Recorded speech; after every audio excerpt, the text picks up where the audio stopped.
오늘 마태복음 10장은 주님께서 제자들에게 말씀하시는 말씀인데요. 크게 두 가지로 나뉘어져 있습니다. 부르심과 파송이다 이렇게 볼 수가 있겠습니다. 부르심과 파송, 콜링 앤 샌딩이라고 해서 제자들을 부르시고 또 제자들을 파송하시는 그런 부르심과 파송장이다 이렇게 보시면 되겠습니다. 먼저 오늘 10장 1절에 보면은 예수님께서 첫 번째로 제자들을 부르십니다. 이미 제자들을 마태복음 앞에 부르셨는데 오늘 다시 제자들을 부르시는 이유는 성경에서 다시 그들의 이름을 거론하면서 그들에게 파송했다는 의미를 강조하기 위해서 그 12제자를 이름을 적고 그들을 파송했다는 의미를 강조하기 위해서 제자를 부르신 것을 여기에 다시 기록했습니다. 이미 그 앞전에 예수님께서 제자를 다 부르셨거든요. 그리고 10장 1절에 보면은 그의 12제자를 부르사 더러운 귀신을 쫓아내며 모든 병과 모든 약한 것을 고치는 권능을 주셨다고 그랬어요. 제자들에게 예수님께서 이런 권능을 주셨어요. 첫 번째는 귀신을 축출시키고 두 번째는 병 고치는 것을 주셨어요. 근데 우리는 왜 그걸 못하느냐? 마가복음 9장에 나와 있습니다. 왜요? 우리가 기도 안 했기 때문에 그래요. 저와 여러분이 기도 많이 하면 여러분도 다 귀신 쫓아낼 수 있고 여러분도 다 약한 병도 고칠 수 있는 능력을 하나님이 주실 줄로 믿으시기 바랍니다. 물론 우리가 바쁘고 살다 보니까 그런 능력을 또 그런 성령 충만한 생활을 다 하기가 좀 힘들어서 그렇죠. 그러나 열심히 하면 우린 그 능력을 사용할 수가 있습니다. 이미 주님께서 권세를 주셨기 때문에. 그리고 예수님께서 마태복음 10장 7절에 보면은 주님께서 이제 제자들을 파송하십니다. 10장 7절 말씀 보면은 가면서 전파하여 말하되 천국이 가까이 왔다고 하라 이렇게 말씀합니다. 특별히 제자를 파송하시는데 어디로 가라고 말씀하시냐면은 특별히 이스라엘의 잃어버린 양에게 먼저 가라고 말합니다. 이건 어떤 그 순차적인 그런 그 우선순위의 개념이지 순차적인 개념이지 다른 세상 사람들을 찾아가지 말라 그런 얘기는 아닙니다. 먼저 우선적으로는 예수님이 이스라엘 유대 지방에 왔으니까 너희들도 유대 지방을 먼저 다니면서 전파하라고 말씀하십니다. 그리고 마태복음 28장에 가면은 너희는 모든 족속으로 제자를 삼으라고 마지막에 결론을 내리고 계시죠. 바로 이스라엘의 잃어버린 양에게로 가라고 말씀하십니다. 바로 근데 그 길이 만만치 않은 것이라고 성경은 말씀하고 있습니다. 그 길이 어떠한 길인가? 마태복음 10장 17절 말씀에 보면은 그 위에 17절 말씀 보세요. 10절 말씀 같이 한번 읽어볼까요? 시작. 사람들을 삼가라. 그들이 너희를 공회에 넘겨주겠고 그들의 회상에서 채찍질하리라. 공회. 그들이 회의죠. 회의. 노회든지 뭐 총회든지 말이죠. 아니면 무슨 경찰서든지 말이죠. 그런데 이제 사람들이 너희를 잡혀가도록 그렇게 하게 만들어진다는 거예요. 그리고 그 길은 어떠한 길이었습니까? 정말로 힘든 길이었는데 특별히 반대자들이 부딪히는 그런 어려운 길이었다고 성경이 말씀하고 있는 것입니다. 17절에도 보세요. 17절 보니까 사람들을 삼가라. 그들이 너희를 공회에 넘겨주겠고 그들이 회당에서 채찍질한다고 말씀하시는데 바로 매질을 당하고 가는 곳마다 힘들고 어려운 일을 당하는 거예요. 왜? 예수 그리스도를 믿기 때문에. 지금이야 우리가 교회에 다녀도 예수님을 믿어도 그렇게 핍박을 받거나 그런 일은 거의 없습니다. 너무 고난이 없으니까 때로는 우리가 너무 약해지고 기도 안 하는 것 같아요. 고난이 많으면 더 기도하고 매달릴 텐데 고난이 없어서 그런지 그냥 먹고 살만 해서 그런지 너무 나태한 것 같아요. 세월을 너무 우리가 허송세월 하는 것 같아요. 장로님 기도하신 대로 하나님의 의지에 섭리했다 하나님께 복을 주셨는데 우리가 인생의 복을 맞고 신앙의 복을 맞고 여러분 우리 인생이 얼마나 남았을까요? 얼마 남지 않았을 겁니다. 물론 그 기간을 따질 수는 없지만 이 남은 기간을 아까워하면서 남은 기간이 얼마인지 아무도 몰라요. 이 가는 세월을 여러분 붙드시면서 내가 주님 위해서 반대자들에 부딪힌다고 할지라도 내가 이 신앙을 끝까지 부여잡고 주님 전파하는 삶을 살아야지 그런 다짐을 여러분 할 수 있게 되시기를 바랍니다. 그리고 그 길은 어떠한 길인가? 드디어 오늘 28절에 말씀하시기를 그 제자들이 가는 길, 성도들이 가는 길은 두 번째로 죽음을 맛보게 된다고 말씀합니다. 오늘 28절 말씀 한번 다시 한번 같이 읽어보겠습니다. 시작. 몸은 죽여도 영혼은 능히 죽이지 못하는 자들을 두려워하지 말고 오직 몸과 영혼을 능히 지옥에 멸하실 수 있는 이를 두려워하라. 사람들이 예수 믿는 사람들을 그 초대교회 때는 더 그랬죠. 사자굴 속에 들어서 사자밥이 되게 했고 그런 힘들고 어려운 죽음을 맛보게 되는 길을 우리가 걸어가게 될지도 모르겠다고 성경이 말씀하고 있습니다. 아마 그러한 신앙생활하면서 힘들고 어려웠던 정말 죽음의 길을 걸어온 분도 계실 겁니다.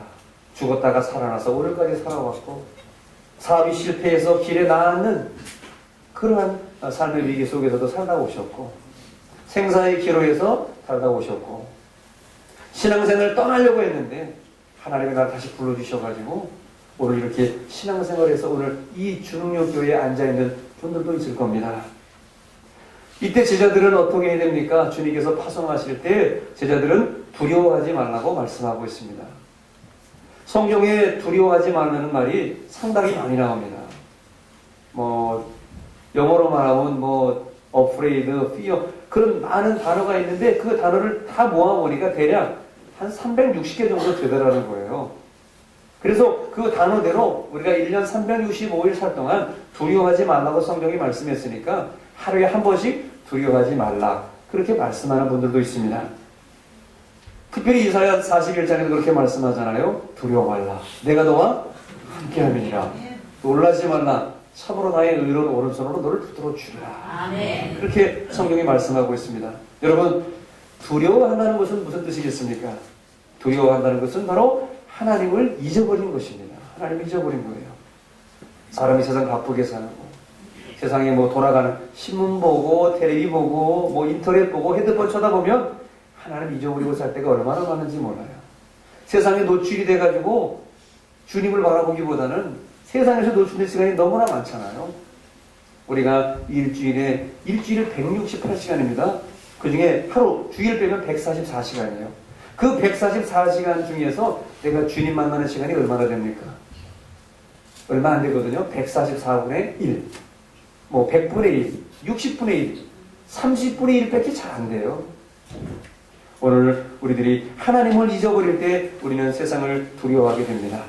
우리 이사야 51장, 우리 13절인데, 우리 한번, 여기 앞에 나올 겁니다.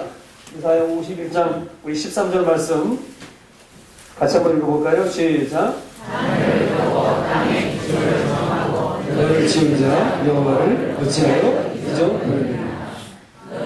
그리고 준비한 저 학대자의 분노를 어찌하여 항상 종일 두려워하느냐. 학대자의 분노가 어디 있느냐.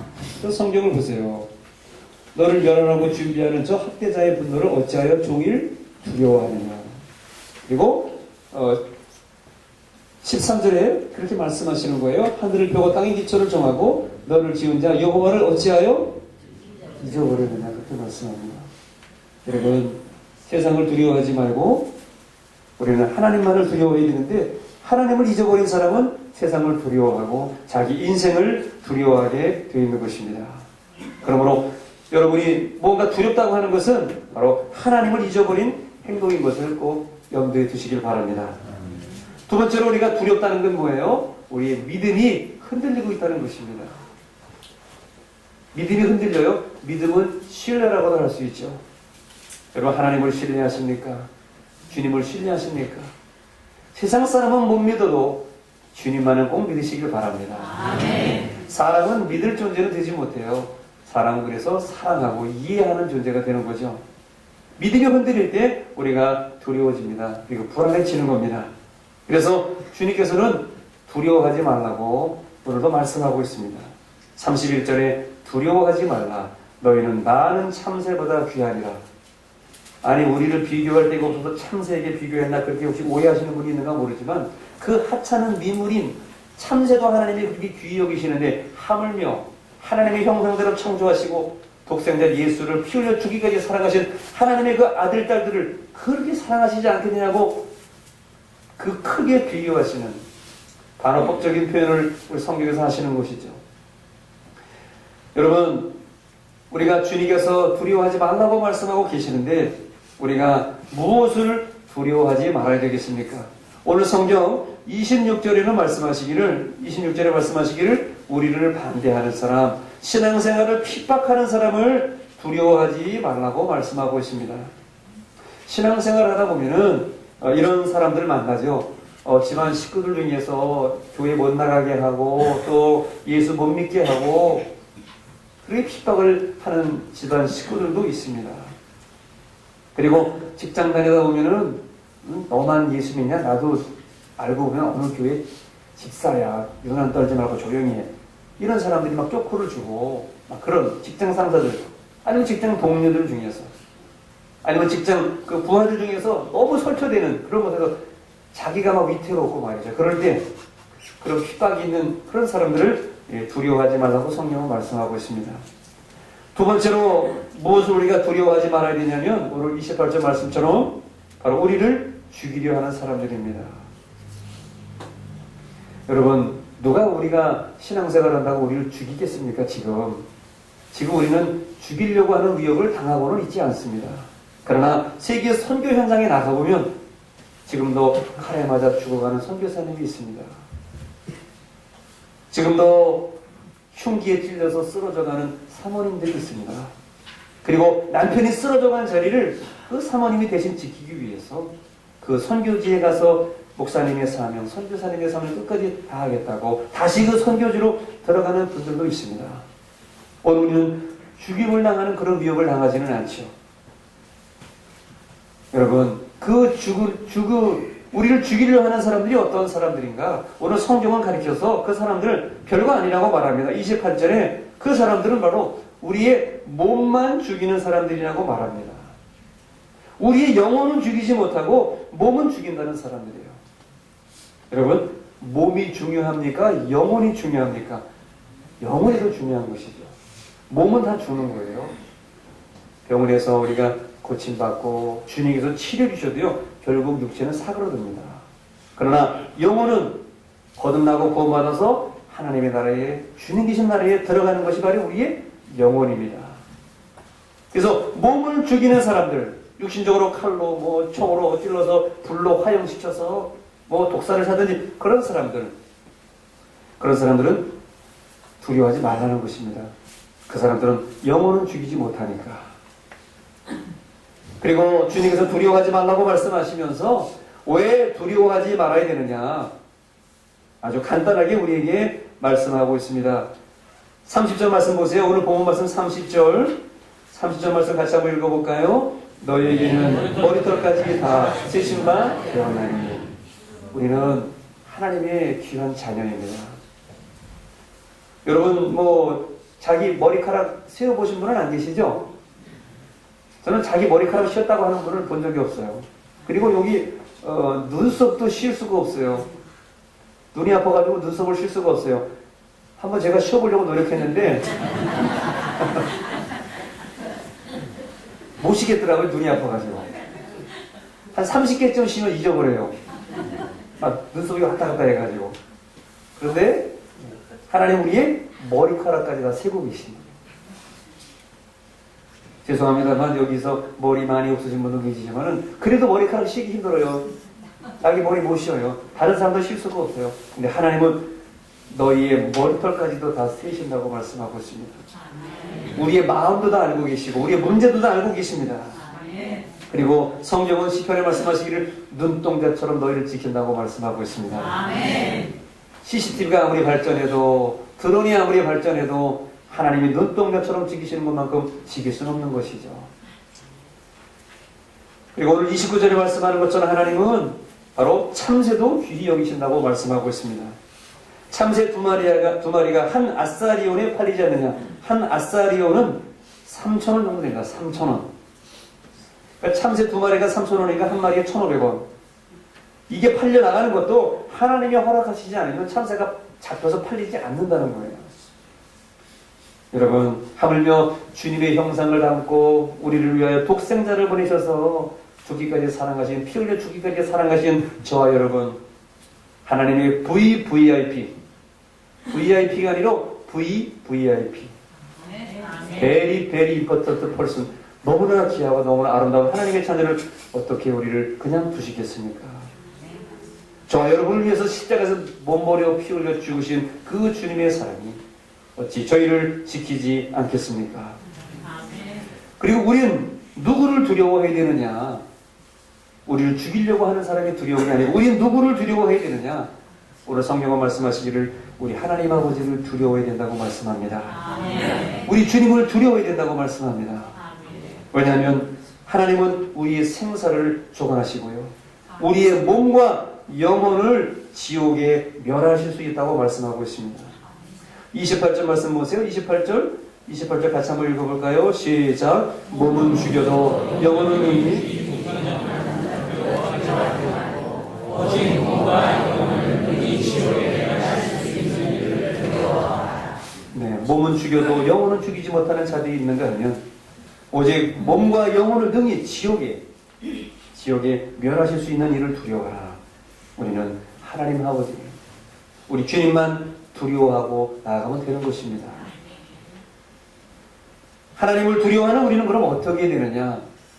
오늘 우리 장로님께서 귀한 기도해 주신 대로 우리 남은 인생 소중하게 여기고 우리 남은 인생에 우리가 열심히 복음을 전파해야 될 줄로 믿습니다. 아멘. 저와 여러분이 만나는 하나님, 저와 여러분이 받은 은혜를 땅끝까지 이루어 증거하는 거예요. 오늘 27절에도 그렇게 말씀합니다. 27절 주님께서 말씀하세요. 내가 너희에게 어두운 데서 이루는 것을 광명한 데서 말하며 너희가 귓속말로 듣는 것을 집 위에서 전파하라. 집 위에서 전파하래요. 구체적으로 주님께서 말씀하셨어요. 여러분, 저와 여러분들이 주님이 나의 구세주라고 내가 주님을 만나노라고 고백하며 전파하는 그러한 하나님을 두려워하는 그런 인생이 되어야 될 줄로 믿습니다. 아멘. 여러분의 가정으로, 여러분의 직장에서, 여러분 있는 곳에서 아직도 주님 만나지 못한 분이 있다면 오늘 주님을 만나시기를 바랍니다. 아멘. 주님의 은혜를 체험하기 원하시는 분은 오늘 주님의 은혜를 체험하시기를 바랍니다. 아멘. 오늘 28장 복에 거는 강림하사 한 번 더 불렀죠. 찬송을 한 번 더 부를 때마다 찬송은요 부를 때마다 그런 것 같아요. 한 3번 4번 부르려고 그랬는데 너무 많이 부르면 힘드실까봐 2번만 불렀는데 그 찬송 가사도 그렇잖아요. 주의 귀한 은혜 받고 평생 빚진 자 되는 거예요. 우리는 하나님의 사랑을 받고 우리는 빚을 지고 살아왔어요. 우리가 이렇게 하나님을 두려워하고 나아가서 복음을 전하고 딴 데까지 복음을 전하면 어떻게 되느냐? 오늘 주님께서도 하나님 앞에서 우리를 시인하시겠다고 말씀합니다. 아멘. 여러분 32절 34절 말씀 보세요. 누구든지 사람 앞에서 나를 시인하면 나도 하늘에 계신 내 앞에서 그를 시인할 것이요. 이 말을요 시인이라는 말을 빼고 전도라고 해보세요. 전도. 누구든지 사람 앞에서 나를 전도하면 나도 하늘에 계신 내 아버지 앞에서 그를 시인할 것이요. 여러분 이 말씀 그냥 우리가 흘려 지내볼 때가 얼마나 많이 있었어요.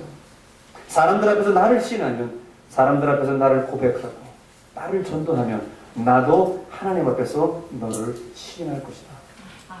평생에 한 번도 전도해보지 못하고 평생에 한 번도 하나님 복음 전하지 못하고 부끄러워서 명함 한 번 준 적 없다면 앞으로 우리가 명함 속에 예수님의 이름, 주님의 이름 말로 하기 힘들면 명함이라도 줄 수 있는 전도지 명함이라도 줄 수 있는 그런 분들이 되셔야 오늘 32절 말씀처럼 사람 앞에서 나를 전도하면 나도 하늘에 계신 내 아버지 앞에서 그를 시인할 것이다. 그렇게 정말 무겁고 주님의 부탁의 말씀으로 가슴 깊이 들으면서 우리가 이런 삶을 살아야 될 것입니다. 여기서 시인이라는 말은 헬라어 호모로게세이라는 말인데 이것은 시인하고 고백하고 부인하지 않다 이런 뜻이에요. 세상 사람들 앞에서 우리가 주님 부인하지 않기를 바랍니다. 내가 예수 믿는 사람인 것을 자신 있게 드러내고 부끄러우면 자신 있게 될 수 있도록 정말 은혜 달라고 하고 또 주님의 마음을 달라고 하고 주님의 눈물을 달라고 하시고 능력을 달라고 하셔서 하나님을 많은 사람들 앞에서 시인할 수 있는 살아계신 하나님을 두려워하는 그런 분들이 되시고 세상 사람들이 우리를 죽인다고 할지라도 몸을 죽이는 극과 사람들 그런 사람들 세상의 모든 것들 죽음은 다 지나가는 것들이에요. 그러나 죽어도 우리의 영혼을 책임지시는 전능하신 살아계신 하나님이 계신 것을 믿고 담대하게 설 수 있는 여러분 다 되시기를 바랍니다. 우리의 선조들이 일제시대 때 우리의 선교자들이 신사참배하지 않으려고 그 감옥에서 죽어가고 감옥에서 인도로 지져가면서 살이 타들어가고 지져가면서 신사참배를 반대하는 그런 조상들이 있지 않았습니까? 그리고 지금도 북한의 지하 교인들이 그렇게 하나님의 나라를 위해서 목숨 버려 죽기까지 순종하고 있습니다. 반전이 그럼 반전 주시고요. 오늘도 여러분에게 우리 귀한 우리 형제님을 한번 소개해 드리려고 합니다. 김길남 형제라고 하는 분인데요. 이 김길남 형제님은 북한의 노동당 간부 출신이에요. 그리고 탈북자 선교를 중국에서 하시다가 또 그렇게 선교하시던 귀한 분입니다. 그분이 자기가 지금까지 살아온 모든 신앙의 간증을 USB에다가 이걸 가지고 계시다가 우리 한국의 어느 목사님에게 주셔가지고 그것이 책으로 나왔어요. 책 제목은 굶주림보다 더 큰 목마름입니다. 저는 북한 사람이 이런 책을 내고 선교사님 이런 책을 냈기 때문에 저는 제목에서부터 가슴이 뭉클하더라고요. 그 북한 사람들의 실정을 보면서 굶주림보다 더 큰 목마름이 있다. 북한 사람들이 배고파 죽어가는 그 아사도 중요하지만은 배고파 죽는 것도 중요하지만 주님 만나지 못하고 죽어가는 목마름이 영혼의 목마름이 더 크다라는 것을 고백하면서 그 USB를 전하고 그 책이 나와서 이제 출판이 돼서 우리 손에 들려져 익혀지고 있습니다. 그분은 노동당 지방 간부로서 주체농법을 준수하지 않았다고 해서 지방 농장으로 쫓겨가게 되었습니다. 당시에 그 농장에서 비료가 있어서 농사를 지어야 되니까 그 도 농산국에 가서 비료를 좀 얻어오라는 그런 명령과 부탁을 받고 비료를 얻으러 갑니다. 그 비료를 얻으러 가는데 그 위원회에 가보니까 자기 초등학교 동창이 있어서 친구 그 동창에 있어서 술을 사들고 이제 뇌물을 주려고 친구 집에 찾아갔습니다. 그 친구 집에 부르려고 딱 들어가니까 거기 있는 모인 사람들이 딱 깜짝 놀라더니 눈이 이렇게 크고 놀라더니 누가 왔나 쳐다보더래요. 뭐 하나 싶었더니 뭐 이렇게 자꾸 입으로 외우는데 처음 듣는 말인데 뭐라고 주문을 외우더라는 거죠. 알고 보니까 예수쟁이들이었어요. 주기도문 사도신경 외우고 있었던 겁니다. 그 사람은 몰랐죠. 근데 이런저런 얘기를 나누다 보니까 그 중에 한 사람이 그 김길남 형제에게 이렇게 말하더래요. 형제님, 그 사람의 그 닉네임을 제이라고 붙이겠습니다. 제이. 제이 씨도 우리와 같은 생각을 갖고 한피바다 우리 북한에 같이 사는 그런 동족인데 당신도 우리처럼 하나님을 믿고 또 죽은 육체를 끌고 고난의 행군을 하고 있는 우리 인민들을 함께 살려내도록 합시다. 뭐 뚱딴지 같은 얘기를 하니까 이 김길남 형제가 제이가 들으면서 하나님이 누구지 아들이요? 있으면 나아오라고 하시오. 내가 360도 돌려차기로 황천길로 보내줄 테니. 큰 소리를 친 거예요. 근데 그렇게 말하고 나니까 자기 친구가 거기 비료 담당인데 비료 못하다고 걱정이 돼가지고 다시 또 친구를 찾아갔어요. 그랬더니 그 친구가 그러더래요. 비료를 내가 주긴 줄 텐데 당신 3일 동안만 하나님에 대해서 공부하면 내가 비료를 주겠다. 아이고 그러면 좋습니다. 하나님 뭔지 모르지만 뭐 누구지 이름인지 모르지만 공부해봅시다. 그래서 3일 동안 공부하고 약속을 했는데 마침 그 김길남 형제를 가르쳐 주려고 왔던 선생이 누구냐? 북한의 16살짜리 여학생이래요. 중3 여학생이 선생님으로 왔더래요. 그런데 선생이 얼마나 깐깐한지, 여자 선생이 16살짜리 깐깐한지 저하고 3가지만 약속해요. 첫째, 새벽 3시에 일어납니다. 그리고 선생님은 존중합니다. 세 번째는 이상한 말, 욕설 쓰지 말고 무조건 순종하고 고분고분하게 잘 교육 받으시겠습니까? 예, 그래서 교육을 받는데 새벽 3시에 일어나가지고 사도신경, 십계명, 주기도문을 외우는 겁니다. 얼마나 힘들겠어요, 처음 하는 사람이. 그런데 그 여자 선생, 16살짜리 여자 선생은 1996년에 북한 보위부에 잡혀가가지고 고문을 받았고, 그 2년 뒤에 18살 되는 1998년도에 18살 때 공개 처형돼서 죽었다고 합니다. 그러니까 이 김길남 형제의 선생은 16살짜리 그 여자아이였던 거예요. 중국에 가가지고 보험을 믿고 들어와가지고 탈북했다가 들어와가지고 이 김길남 씨를 식재명, 사도신경, 주기도문 가르쳐주고 2년 동안 공부받고 죽은 거예요. 그러면서 그 여자 선생님이 자기의 선생이라고 이 김길남 형제는 고백을 하죠. 공부를 해서 외웠대요. 그래서 이제 공부를 마칠 쯤 되니까 또 친구가 그러더래요. 아, 공부를 했으니까 이제 맹세문 하나만 쓰고 가라고. 아, 맹세는 무슨 맹세냐고. 외웠으면 됐지. 아, 그래도 맹세를 써야 된다. 항상 써야 된다. 그래서 할 수 없이 써줬대요. 저는 믿음을 변치 않고 목숨을 바쳐 충성을 다하겠습니다. 1996년 3월 8일 사인을 하고 맹세문을 줬대요. 그리고 비료를 받아가지고 트랙터를 타고 트랙터에 비료를 잔뜩 싣고 이제 산에서 이렇게 내려오는데 거기서 이상한 일이 벌어집니다. 트랙터를 타고 산비탈을 막 내려오는데 갑자기 트랙터가 이상해지더니 삐그덕삐그덕 하더니 그냥 트랙터가 그냥 비료하고 사람하고 해서 그냥 산비탈로 막 굴러서 떨어지더라는 거예요. 그 짧은 순간에 아, 이렇게 죽는 거구나 하는데 3일 동안 배웠던 사도신경이 생각이 나더래요. 전능하사 천지를 만드신 하나님 아버지를 내가 믿사오냐 하는데 트랙터가 삐그덕하더니 나무 뿌리에 살짝 걸터가지고 딱 섰다는 거예요. 야, 어떻게 해요? 강이 콩알콩알만해지고 이 떨어지면 이제 나무 뿌리가 찢어지면 죽는 건데 그때 기도가 나오더라는 거죠. 그렇게 기도했대요. 하나님, 저는 죄인입니다. 제가 죽는 거는 저 때문에 죽는 건 상관없지만 저 때문에 아무 죄도 없는 이 운전수가 지금 죽게 됐습니다. 하나님, 이 운전사를 살려주신다면은 내 목숨을 기꺼이 하나님께서 바라시는 일에 바치겠습니다. 그들이 정말로 잠시 뒤에 그 기사가 눈을 뜨고 일어나더래요. 다행이다 싶어가지고 괜찮냐고 물어봤더니 그 기사가 눈을 뜨면서 이렇게 말하더래요.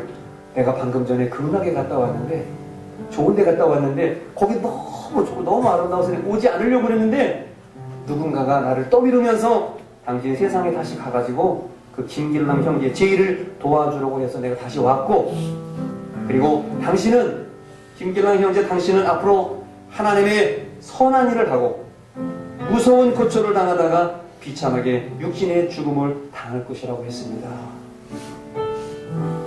그렇게 말을 해주는 거예요. 그 얘기를 듣고 두 사람은 거기서 간신히 빠져나왔어.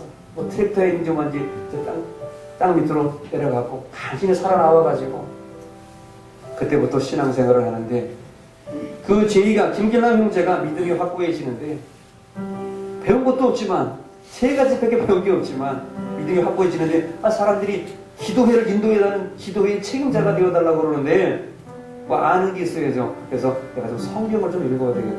그래서 그 같이 공부하는 분 중에 저희 중국에 가서 성경책 좀 구해오라고 시켰어요. 북한에는 성경책이 없잖아요. 북한에는 찬송가도 없고요. 중국 가서 성경책 구해오라고 사람을 시켜서 보냈더니 이 형제가 성경책 2권을 들고 오다가 국경 두만강에서 국경 수비대에 머리에 총을 맞아가지고 들어다 죽고 말았습니다. 그 머리에 피가 낭자하고 그 두만강 그 얼음 그 눈 위에 선혈 같은 피가 머리에서 흘러내리는 그 모습을 이 김길남 형제가 본 거예요. 아, 이렇게 해서는 안 되겠다. 너무나 충격을 받고 다시 그럼 중국 교회에 가가지고 성경을 좀 훔쳐오라고 시켰어요. 그래서 원래 중국의 교회에 가가지고 성경을 훔쳐왔답니다. 한 권을 훔쳐온 거예요.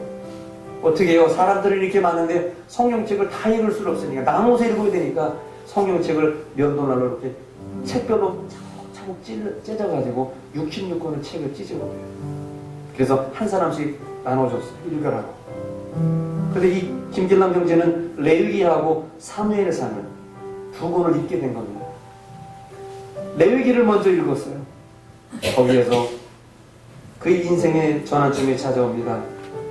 레위기를 읽고 보니까 거기 제사들이 읽고 있잖아요. 각을 뜨고 뭐 소를 뜨고 각을 뜨고 소를 뜨고 뭐 내장을 버리고 뭐 제사를 드리고 거기 제사 안 드리면 너희가 벌 받는다고 거기 나오거든요. 그 말씀을 읽고 나니까 북한 땅이 이렇게 저주를 받고 하나님을 섬기지 않으니까 이런 벌을 받았구나. 그래서 그때 하나님께 우리가 회개해야 되겠다. 그때 당시에 북한에는 이거 싫어합니다. 그때 그 고난의 행군 시절에 수백만 명의 사람들이 죽었고요. 여러분 충격받지 마세요. 심지어 어떤 여자는 30살 될 여자 엄마는 너무나 배가 고파가지고 자기의 딸을 삶아서 동네 사람들에게 들고 다니면서 그러고 달렸다고 합니다. 싫어합니다. 북한이 이렇게 된 것은 우리가 하나님께 제사를 드리지 않았기 때문이다. 우리가 하나님께 제사를 드려야 된다고 생각해서 소를 잡아서 매일기의 번제처럼 제사를 드리겠다고 생각하고 소를 잡아야 되겠다고 생각을 한 거예요. 그래서 돌을 가지고 오라고 그래가지고 소를 잡는 겁니다. 여러분 북한에서는 소를 잡으면 총살된다고 합니다. 먹을 것도 없는데 소를 잡아? 말이 안 되죠. 소는 당의 거예요. 당의 거. 죽을 각오를 하고 그럼 죽을 각오를 하고 어차피 굶어 죽으나 소 잡아들이고 죽으라 어차피 죽는 건데 내가 죽을 각오를 하고 소를 잡아서 그 농장 들어가 소를 잡아서 하나님께 제사를 드렸다고 합니다. 그리고 정말로 제사를 드리고 나니까 안전보위부들이 와서 잡아서 깜빵으로 데려가더라는 거예요. 당신을 당혁명죄로 살인죄로 체포합니다. 감옥에 들어가서 떨고 있는데 그때 기도가 나오더래요.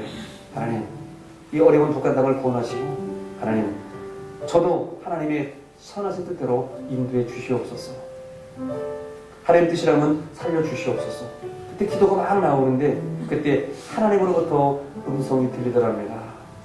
아들아, 보라, 내가 너를 위하여 세계 만방 중에 한 일을 행하리니 그것을 듣는 자마다 온몸이 떨리고 두 귀가 울리리라.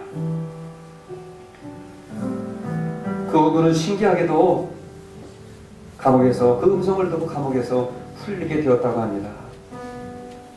왜냐하면 그 당시에 전 세계에 광우병 파동이 일어나가지고 자기 친구가 마침 수의사였었는데 그 친구가 그 김길남 형제가 잡은 소는 광우병에 걸려가지고 불태워서 죽이지 않으면 안 되는 소였다고 당에다 보고를 한 거예요. 그들이 그 당에서 그걸 믿고 그 사람을 석방시켜 준 거예요. 하나님의 기적이죠. 죽을 각오를 하고 하나님께 제사를 드렸더니 하나님이 살려주신 것이죠. 하나님의 기적은요 여기서 끝이 아니었다고 합니다. 그 김길남 형제가 소를 잡아들이고 감옥에서 나오고 난 뒤에도 죽음을 두려워하지 않고 소를 잡아들이니까 하나님께서 그 해에 김길남 형제가 사는 동네에 그 모든 농장 회원들 중에서 한 사람도 굶어 죽는 사람이 없었답니다. 그리고 농장의 소들이 새끼를 잘 낳아가지고 한 마리 두 마리씩 새끼를 낳더니 그 동네 소가 많아져가지고 그 동네 농장이 국영 소 목장이 되었다고 합니다. 그리고 이후에 저희는 더 큰 사역을 위해서 탈북을 했고요. 나중에 중국에서 복음 사역을 하다가 하나님의 부르심을 받게 되었습니다. 사랑하는 성도 여러분, 무엇을 오늘도 두려워하며 떨고 있습니까? 여러분의 실패, 여러분의 죽음, 여러분의 미래, 아니면 사탄의 역사, 아니면 복음을 부끄러워하십니까? 그러면 안 되겠습니다. 우리의 목숨을 해할 수 있는 사람들을 두려워하지 말고 우리의 몸과 영혼을 주관하시고 우리의 몸과 영혼을 지옥에 멸할 수 있는 하나님을 두려워하는 여러분 되시기를 바랍니다. 너희가 사람 앞에서 나를 시인하면 나도 하나님 앞에서 너를 시인할 것이고 너희가 사람 앞에서 나를 전도하면 나도 하나님 앞에서 너를 시인할 것이라고 주님 말씀하십니다. 여러분 복음을 부끄러워하지 말고 죽음을 두려워하지 말고 우리 오직 하나님만 믿고 이 힘들고 어려운 세상을 살면서 주님 사랑하고 고백하겠다고 하지만 여러분 다 되시기를 우리 주님의 여러 가지를 축원합니다.